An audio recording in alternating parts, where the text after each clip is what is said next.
Monkey D. Luffy, o herdeiro da vontade de Roger e o homem que está destinado a ser o futuro rei dos piratas e o libertador do mundo. Um personagem que todos conhecemos pela sua natureza alegre e despreocupada. Na verdade, ele não está nem aí pra nada praticamente. Mas, e se um belo dia ele enlouquecesse e deixasse de ser essa pessoa gentil e amigável? E se ele se tornasse um ser maligno, fazendo com que o One Piece deixasse de ser uma história sobre sonhos e virasse uma história de vingança? Para que isso aconteça, é necessário que haja um momento da história que tudo mude e nada melhor do que a Guerra de Marineford. Bom, estão sentindo esse cheirinho? Então se inscreve no canal e deixa o like porque eu preciso perguntar: como seria se o Luffy tivesse se tornado do mal em One Piece? Marineford foi um ponto de virada para o Luffy. A morte do Ace, a impotência diante do poder da marinha e a falha em proteger quem amava. Tudo isso o atingiu com uma força avassaladora. Na linha do tempo original, Luffy encontra o consolo e a força em seus amigos e na promessa de se tornar mais forte. Porém, nesse universo alternativo, a dor é profunda demais e a raiva incontrolável. A imagem do Ace morrendo em seus braços se repete incessavelmente em sua mente, distorcendo sua percepção do mundo. Aquele sorriso ingênuo e a determinação inabalável dão lugar a um olhar vazio, preenchido por uma fúria fria. Após ser resgatado por Trafalgar Law e se recuperar em Amazon Lily, Luffy não encontra paz. A voz do Jinbei tentando acalmá-lo é abafada pelo eco da risada de Akainu. A promessa de se tornar mais forte não é mais para proteger, mas para destruir. Sua mente, antes focada em aventura e liberdade, agora está obcecada pela vingança. O treinamento com Rayleigh não é mais sobre dominar o Haki para se tornar o rei dos piratas, mas para acumular poder suficiente para esmagar qualquer um que seja ou se oponha a ele. Por isso que ele se torna implacável, frio, e a cada golpe de Haki que aprimora, uma parte da sua antiga personalidade se desfaz. Não podemos deixar de falar que isso não o impede de evoluir. Afinal, o Haki é baseado na força de vontade do usuário. E por mais que o Luffy não tenha vontade de se aventurar, ele tem uma vontade absurda de destruir. Dito isso, os Chapéus de Palha, ao se reunirem após os 2 anos, notam a mudança. O borrachudo que os espera não é mais o mesmo. Seu sorriso é forçado, seus olhos não brilham com a mesma alegria. Ele é mais forte? Sim, mas também mais distante. Suas ordens são diretas, sem a habitual camaradagem. A aventura dá lugar a uma marcha implacável em direção aos seus objetivos. A tripulação, leal como sempre, até tenta entender, mas a barreira que o Luffy construiu ao redor de si é impenetrável.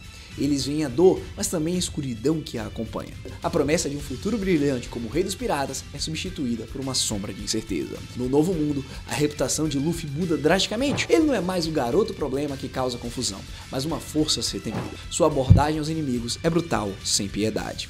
Ele não busca mais a redenção ou a compreensão, apenas a aniquilação. A aliança com os Piratas Hat ainda acontece, mas com uma dinâmica diferente. Luffy não é mais um parceiro, mas um líder autoritário, impondo sua vontade e utilizando Law e sua tripulação como ferramentas para seus próprios fins. Já havia um certo gore nessa história, pois lá em Punk Hazard, quando Luffy, ao invés de se aproveitar do Caesar Claw, o torturou, o que acabou fazendo com que no fim a vida do cientista fosse retirada e seu corpo jogado no mar. Dito isso, Dressrosa se torna um banho de sangue. Doflamingo é derrotado, mas não de forma honrosa. Luffy, em sua fúria, não apenas o derrota, mas o humilha publicamente, mostrando ao mundo inteiro o que acontece com aqueles que ousam cruzar o seu caminho. A população daquela ilha, antes grata, agora o teme. A imagem do herói é manchada pela crueldade. Inclusive, a grande frota que no original jurou lealdade a ele por admiração, aqui o faz por medo e respeito ao seu poder avassalador. Eles veem nele um novo tipo de imperador, um que não hesita em usar a força para alcançar seus objetivos. Porém, em um mundo onde a corrupção tomou conta de todos os lugares e as nações afiliadas ao governo são verdadeiras nações que se aproveitam dos fracos, Luffy não parecia tão ruim como o novo símbolo. A diferença é que ao invés de libertar, agora ele quer destruir. Lá em Whole Cake, a busca pelo Sanji é mais uma demonstração da sua nova natureza. Ele não se importa com os sentimentos do seu Nakama ou com a complexidade da situação. O objetivo do capitão é ter seu cozinheiro de volta a qualquer custo e dilacerando qualquer um que entre em seu caminho. Big Mom é enfrentada com uma ferocidade que beira a loucura. Luffy não busca apenas escapar ou derrotá-la, mas desmantelar o seu império, mostrando que ele não irá tolerar nenhum outro poder que não seja o seu. Porém, todos sabemos que a velha Imperatriz é extremamente poderosa e um confronto naquelas condições levaria uma derrota completa por parte do Chapéu de Palha, que recém conseguiu vencer o Katakuri por muito pouco. Diante disso, Luffy bola um plano bem nojento para fazer com que Yonkou perdesse a cabeça e acabasse caindo no mar por um único momento até que ele pudesse finalizá-la. Óbvio que não foi fácil e o Luffy ficou à beira da morte. Entretanto, seu objetivo foi alcançado, não com honra, mas com truquezinhos duvidosos que lembram muito Barba Negra. A derrota da Big Mom foi violenta e o caos que se segue é ainda maior, com o Luffy deixando um rastro de destruição por onde passa. Em um ano, a aliança contra o Kaido é forjada sobre a sombra do Chapéu de Palha. Ele não é mais o catalisador da esperança, mas o motor da guerra. Sua batalha contra o Rei das Feras é um espetáculo de poder bruta e fúria desenfreada. O Gear 5 é despertado e por um único momento Luffy sentiu um pouco da sua antiga personalidade. Os tambores da libertação entoaram e ele quis libertar a todos. Só que, nesse momento, uma imagem lhe veio à cabeça. A morte do Ace. Mais uma vez, o Chapéu de Palha respirou fundo e fechou seu coração. Naquele momento, a forma de Nika, em vez de ser uma manifestação da liberdade e alegria, torna-se uma forma de terror, um poder que ele usa para impor a sua vontade sobre o mundo. Seu cabelo, uma vez branco cintilante, começa a escurecer, provando que o sonho se tornou um pesadelo. Kaido, no fim, é derrotado, mas a vitória de Luffy não traz a paz. Traz uma nova ordem, onde a força é a única lei. Com a queda dos dois Yonkous, Luffy se estabelece como uma força dominante no Novo Mundo. Sua recompensa dispara para números estratosféricos, não apenas por sua força, mas pela ameaça que ele representa à ordem mundial. Afinal, ele não busca o título de Rei dos Piratas para ser o homem mais livre do mundo, mas para ser o homem mais poderoso, aquele que dita as regras. O governo, por sua vez em pânico, o declara como a maior ameaça de todos os tempos, superando até mesmo os lendários piratas do passado, vulgo Rock Back. Os outros Yonkous restantes, Shanks e Barba Negra, reagem de maneiras diferentes. Shanks, desapontado e talvez com um toque de tristeza, tenta intervir, mas é confrontado por um Luffy irreconhecível, que não hesita em lutar contra seu antigo ídolo e mentor. A batalha entre eles é devastadora, um choque de ideais que termina com Shanks sendo derrotado, não morto, mas quebrado em espírito, testemunhando a corrupção do seu filho e do homem que ele depositou sua vontade. Só pra deixar filho aqui entre aspas, pra galera não ficar louca. Barba Negra, por outro lado, vê em Luffy um rival digno, um espelho sombrio de suas próprias ambições, e a rivalidade entre eles se intensifica, culminando em uma guerra total pelo controle do mundo. O exército revolucionário liderado pelo Monkey D. Dragon vê seu próprio filho se tornar o que eles mais odeiam. Diante disso, Dragon tenta alcançar o Luffy, mas a mente do seu filho está nublada pela escuridão. A revolução que antes tinha o jovem borrachudo como símbolo de esperança, agora se vê em uma encruzilhada, lutando contra o governo mundial e, paradoxalmente, contra o próprio Luffy, que se tornou uma força tão opressora quanto os dragões celestiais.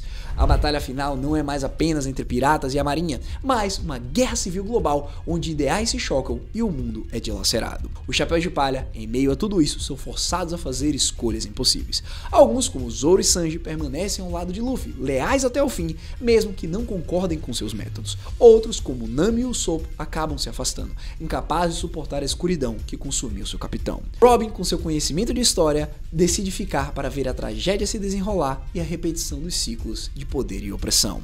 A tripulação, então, antes uma família unida pela aventura, agora está dividida pela sombra daquele que deveria ter se tornado o libertador. Dito isso, o clímax da história leva Luffy ao trono vazio. Ele o alcança, mas não com um sorriso no rosto e sem a liberdade que sempre buscou. Ele o faz com uma determinação fria, esmagando qualquer um que se oponha. Imu, o demônio primordial que governa o mundo das sombras, emerge como o inimigo final. A luta é colossal, um choque de deuses, onde o poder de Luffy, agora desprovido de misericórdia, enfrenta séculos de segredos e escuridão. Imu manipula a história, mas Luffy, em sua fúria, busca apenas a aniquilação. Não importa quem ele precise sobrepor para alcançar esse objetivo, seja Gorosei ou Cavaleiro Sagrado, a intensidade do seu Haki parte os céus como um cataclisma.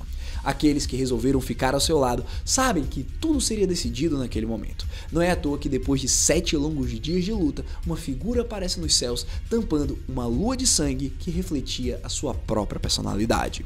Não havia dúvidas que Luffy prevaleceu. Ele destrói o trono vazio, os símbolos, a história. O governo mundial desmorona. Os dragões celestiais caem, mas a vitória não traz a paz, traz um silêncio ensurdecedor. Para o mundo exterior, Luffy desaparece. Alguns até dizem que ele morreu, outros que ele vaga pelos mares sozinho, observando o mundo se reconstruir das cinzas. Ele nunca se tornou o Rei dos Piratas, o título não significava mais nada para aquela cabeça. A verdade é que ele se tornou outra coisa, uma lenda, uma sombra. O homem que quebrou o mundo. Um nome sussurrado com medo ou reverência, dependendo de quem você pergunta. Mas todos concordam com uma coisa: ele mudou tudo para sempre. Só que vocês devem estar se perguntando o que realmente aconteceu com ele. Bom, enquanto ele se afastava da sua batalha final, ferido e à beira da morte, ele encontra seus dois companheiros mais leais, Sanji e o Zoro. Só que esse Luffy não é mais o capitão deles. Ele diz ao Zoro que não precisa mais das suas espadas, precisa de silêncio. Zoro, por sua vez, se recusa a se afastar e uma luta começa entre eles. Sanji, ferido e à beira do colapso, não consegue fazer nada e então apenas segura o resto da tripulação que ficou com eles e que também está gravemente ferida. Zoro vs Luffy é agora inevitável. Luffy não quer ser salvo, não desta vez. Ele, tendo finalmente alcançado tudo o que se propôs fazer, simula sua batalha e permite que o seu companheiro o atravesse com sua espada. O Chapéu de Palha pensa consigo mesmo naquele momento que não há mais nada para ele lá fora. Zoro, pego de surpresa, começa a chorar ao ver o que tinha acabado de acontecer, pedindo para o Luffy voltar a ser o cabeça de vento que inspirou tanta gente no passado. Porém, naquele momento, depois de anos, Luffy dá o seu primeiro sorriso, olha para o seu imediato e fala que finalmente ele pôde cumprir com sua alcunha de caçador de piratas. Então ele pega seu chapéu de palha e entrega para o Zoro enquanto seus olhos vão se fechando e, ouvindo os gritos de todos seus nakamas, um último pensamento lhe surge: pelo menos agora todos estão livres. Um fim trágico para o nosso protagonista. Diante disso, Zoro pega o chapéu e parte para encontrar alguém digno de se tornar o próximo rei dos piratas. Isso não pode e não será o fim. O mundo precisa ser reconstruído. As pessoas merecem justiça, liberdade e merecem um símbolo. Na sequência, o Solador junto do Sanji são os que herdaram essa responsabilidade. Encontrar alguém especial para ajudar o mundo a se tornar um lugar melhor. Porém, nesse universo nem tudo são flores, pois havia uma escuridão ainda maior espreitando das sombras. Porque ao mesmo tempo, Barba Negra finalmente faz a sua jogada. Ele esperou que todos se exaurissem para que pudesse finalmente colocar as mãos no One Piece e é exatamente isso que ele faz. Sanji e Zoro, incapazes de lutar e derrotar os piratas Barba Negra, fogem. Seu objetivo: reunir a tripulação do Chapéu de Palha e dessa vez encontrar um jovem para herdar o sonho original do Luffy. Dito isso, Zoro, Sanji e Jinbei estão todos encarregados do navio. Barba Negra agora é o rei dos piratas e o mundo é lançado em um caos ainda maior.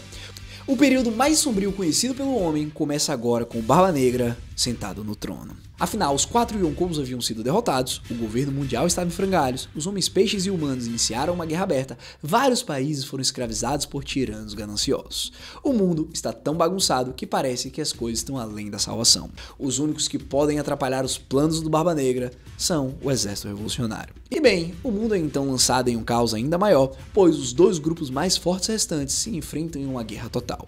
E a luta não é apenas uma, ela se estende por várias batalhas em vários locais por vários anos. O resultado, quase impossível de prever, mas o ponto é que não importa mais. O mundo se tornou tão bagunçado que é quase impossível curá-lo agora. E tudo isso porque o Luffy enlouqueceu em Marineford. Uma simples mudança, um simples empurrão na direção errada para o indivíduo e o mundo inteiro sofreu consequências devastadoras. No fim, de fato, pode até ser que um novo herói surja e, usando o chapéu de palha que um dia pertenceu ao Luffy, traga a libertação. Mas isso não vai acontecer agora, porque, infelizmente, essa era atual foi completamente destruída. Bom, e aí pessoal, o que é que vocês acharam dessa visão sombria de um Luffy corrompido pela dor de Marineford? Essa história, sinceramente, nos mostra como uma única decisão, um único momento de fraqueza pode ter ramificações catastróficas, mudando o destino de um mundo inteiro. Bom, agora eu te pergunto, o que é que você faria no lugar do Luffy? E como é que você acha que o mundo se recuperaria de um caos tão profundo? Se você curtiu essa teoria e quer ver mais cenários assim, já sabe, esmaga o botão do like, se inscreve no canal e ativa o sininho para não perder mais nada. Sua jornada pela Grand Line de teoria está apenas começando, então eu digo só o seguinte, até a próxima e que a aventura continue.